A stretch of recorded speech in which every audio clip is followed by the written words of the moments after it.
Lebih murah dari 100 lewat sedikit lah. harganya hampir sama kayak Vario facelift ya kok ya. Goreng.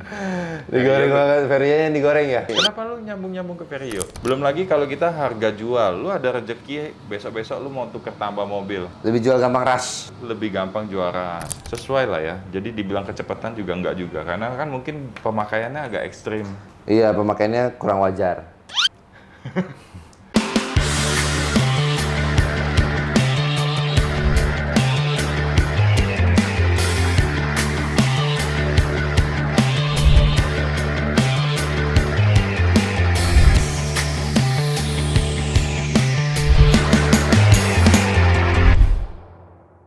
Kembali lagi di channel YouTube Domo Transmisi di Obsesi, obrolan seputar transmisi. Episode 73.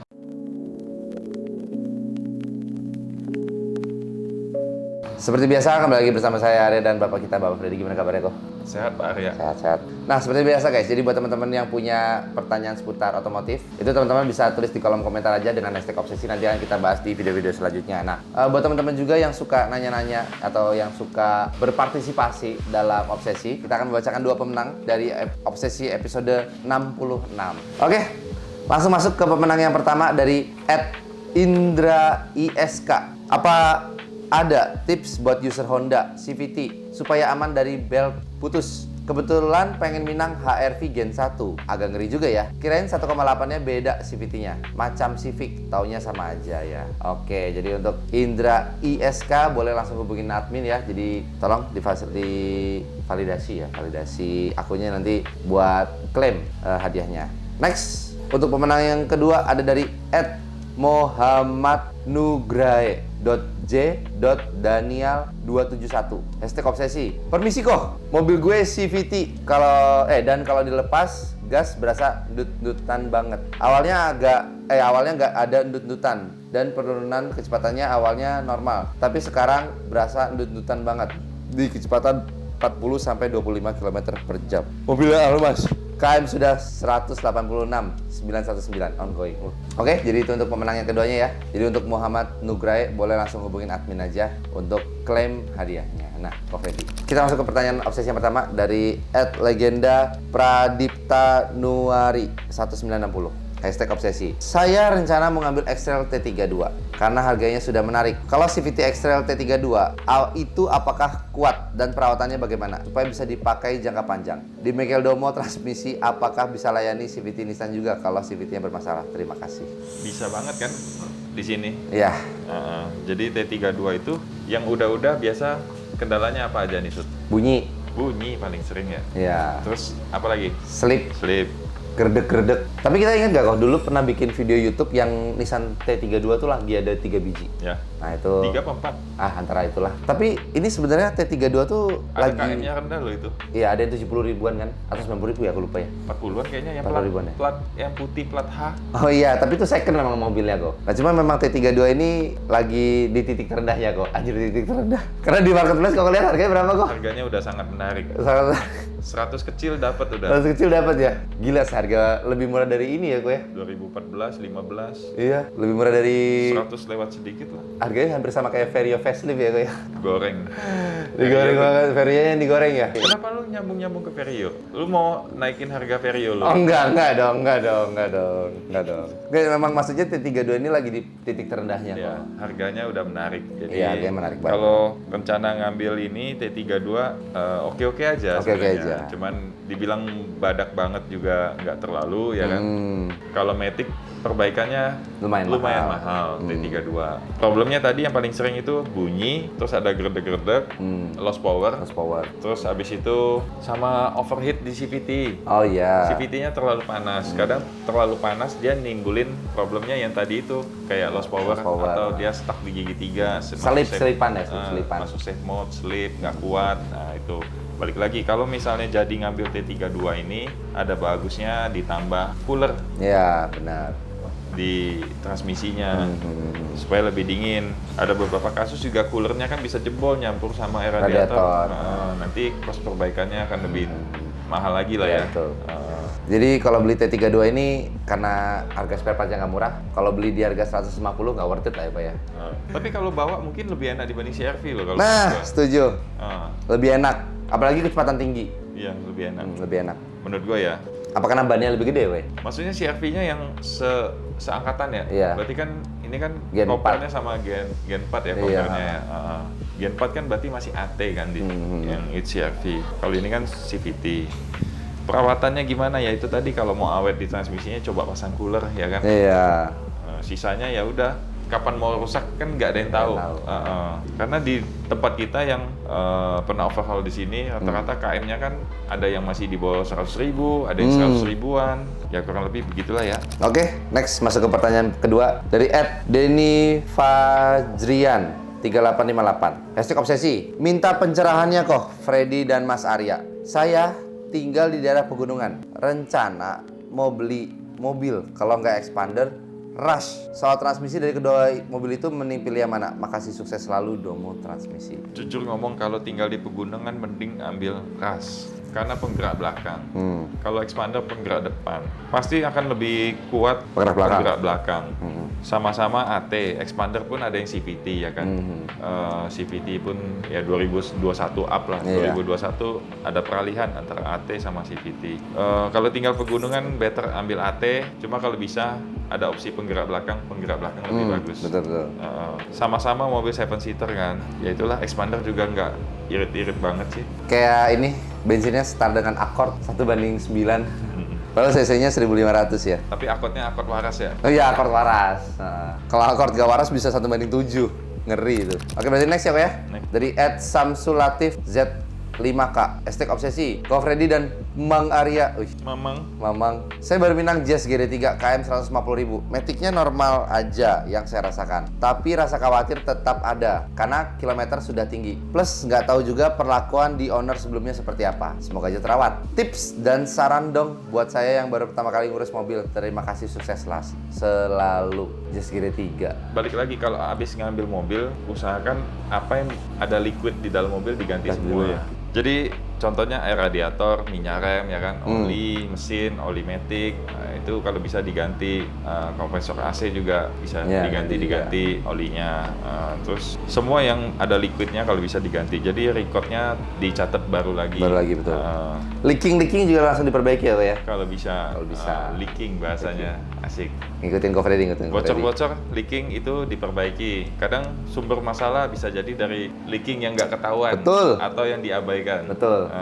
Problem Honda Jazz biasanya bocor-bocor seputar seal VTEC. Iya, noken as, cover palep, krek as, seal tuas, ya kan?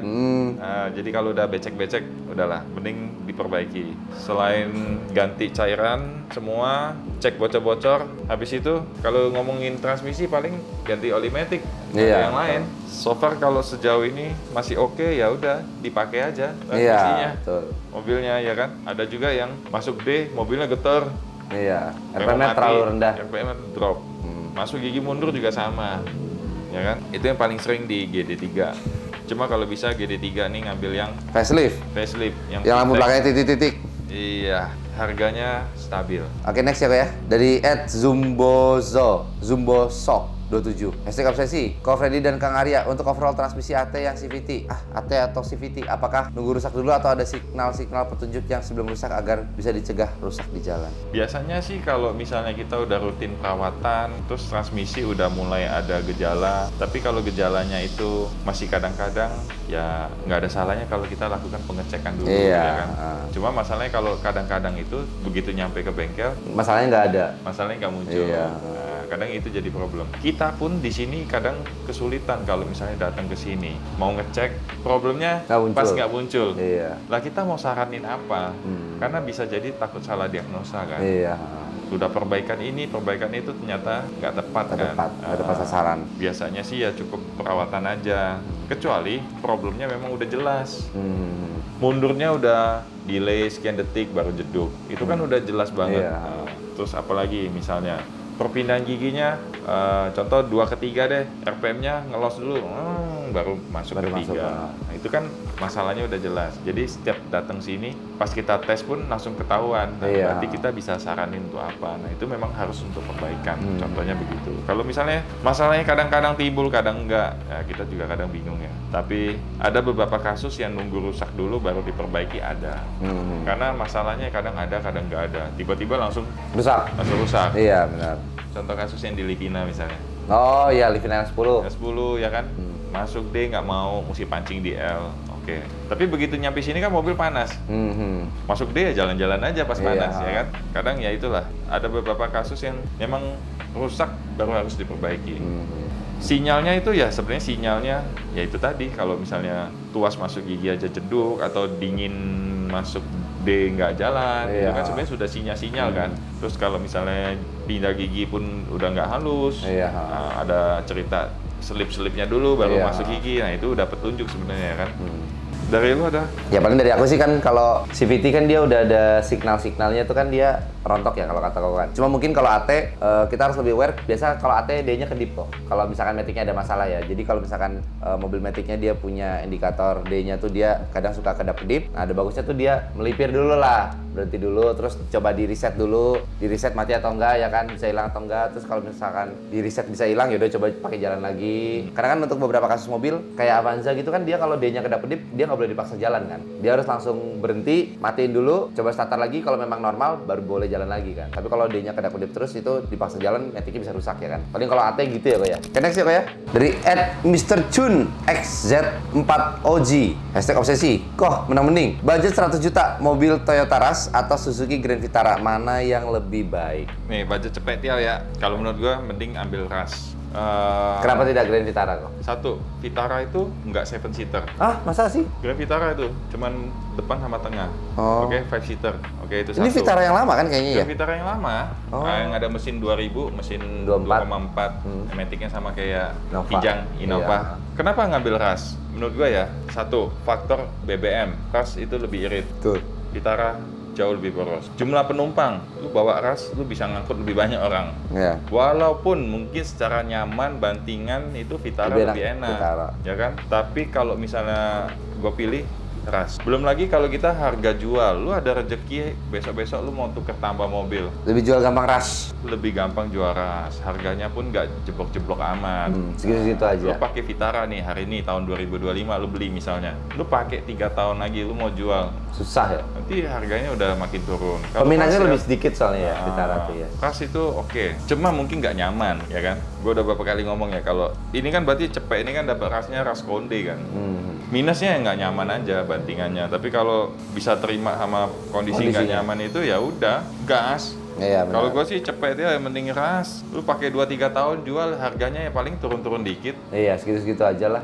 Tapi kalau misalnya lu dapat harga yang bagus, bisa jadi Cuan ya malah. bisa jadi cuan dikit malah ada. Iya. Tapi sebaliknya kalau lu beli Grand Vitara, ya hari ini lu beli 2-3 tahun lagi ya pasti lu akan effort jualnya. Harganya pun pasti akan Beda. pasti akan turun lah, pasti akan turun, nggak mungkin nggak. Terakhir guys, dari RBBB Bagaskara 4223. 4233. #obsesi. Ko Freddy ini mau tanya, saya punya mobil Yaris Lele 2015 AT. Sering saya pakai buat ambil minyak Nah, biasanya. ini minyak nih. Ini minyak aja. Oh iya. Mau goreng pakai Bukan minyak. Feria pakai minyak. Biasanya 100 sampai 300 kilo dan Minyak apa ya? Bawa Iya. 100 kilo, 300 kilo. emang bisa masuk mobil ya pertanyaannya ya. Gila juga ya. Minyak makan atau apa ya? Dan rumah saya itu di pegunungan. Selama ini saya ganti oli selalu di 2000-an tiap 15.000 km. Wih, Selalu di A2000. oh di Bengkel A2000 resmi atau 2000. tiap 15.000 km. Wih, ini oli apa ya? Oli transmisi. Sedangkan oli mesin setiap 3.000 km. Memperhitungkan karena sering bawa muatan. Itu cukup atau kecepatan ya kok? Mengingat oli matic itu lumayan. Sama mending beli Nova baru tipe G atau bekas Venturer. Mengingat harganya hampir mirip. Dalam hati kalau punya mobil kudu tipe tertinggi. Terima kasih. Mohon Anjay. dijawab. Ini Anjay. orang ini benar-benar mikirin value of money banget berarti ya. Oke. Jadi dia beli barangnya sekarang sampai kapan juga dijual itu harganya mungkin dia berharap stabil gitu ya. Ini ngeri loh, bawa minyak 100-300 ini apa Iya. ya? Minyak apa ya? Minyak BBM apa minyak makan atau Iya. apa ya? Minyak goreng atau apa kan ya? Kan bisa jadi dia pedagang nih. buka warung misalnya, Iya. ngangkut minyak kemasan. 1 dus kan kalau 2 liter kali 1 dusnya isi 6 kalau nggak salah. Berarti sedusnya isi 12 kilo. Kalau dia beli 10 dus kan berarti udah 120 kilo masuk di mobil. Mungkin minyak makan ya, mungkin minyak kemasan ya. Nggak tahu juga nih minyak apa nih. Pokoknya bobotnya 100 sampai 300 kilo. Kasihan ikan lelenya, ya isi lelenya. Rumah di pegunungan lagi bawa muatan segini ya kan. Tapi untungnya kan transmisinya AT. Iya, bukan CVT. Itu. Selama ini ganti oli selalu di 3000 km untuk oli mesin dan oli matic 15.000. Kalau menurut gue sih sesuai lah ya. Jadi dibilang kecepatan juga enggak juga. Karena kan mungkin pemakaiannya agak ekstrim. Iya, pemakaiannya kurang wajar. Agak ekstrim ya. Jadi nggak apa-apa lah. Demi kebaikan mobil sendiri Iya. juga ya kan. Karena kan biasanya kalau olinya ini kan oli untuk 5.000 kan. Cuma dipercepat jadi 3.000. Nggak apa-apa lah. Karena jalanannya kan pegunungan katanya dia kan. Bawa muatannya itu loh. Oke, terus balik lagi. Ini pertanyaan selanjutnya, Innova baru tipe G atau bekas? Dan dia senengnya tipe tertinggi kalau ngambil mobil. Kalau mau tipe tertinggi berarti Innovanya jangan tipe G ya. V berarti? Baru udah nggak ada kan? Sekarang kalau lo mau beli baru, rasanya cuma tipe G. Ribbon. Oh. Karena udah di Zenith. Oh iya. Tapi maksud gue gini, kalau misalnya beli mobil second, budgetnya untuk beli mobil second, kalau beli mobil baru ya sesuaiin dana lah ya. Tapi kalau untuk beli mobil second, kalau gue usahain ngambil tipe yang tertinggi. Kenapa? Kita bisa nikmatin fitur-fitur yang dikasih di tipe tertinggi dengan harga yang sudah jatuh, sudah turun. Oke lah, segitu aja kah untuk video kali ini kah? Kita ketemu lagi di video obsesi berikutnya guys. Jadi buat teman-teman yang punya pertanyaan seputar obsesi, boleh tulis di kolom komentar aja. Nanti akan kita bahas di video-video selanjutnya. Udah segitu aja untuk video kali ini. Jangan lupa like, comment, dan subscribe kalau kalian suka dengan video YouTube kali ini. Dan juga jangan lupa untuk follow Instagram dan TikTok kita di Domo Transmisi, dokternya Matt.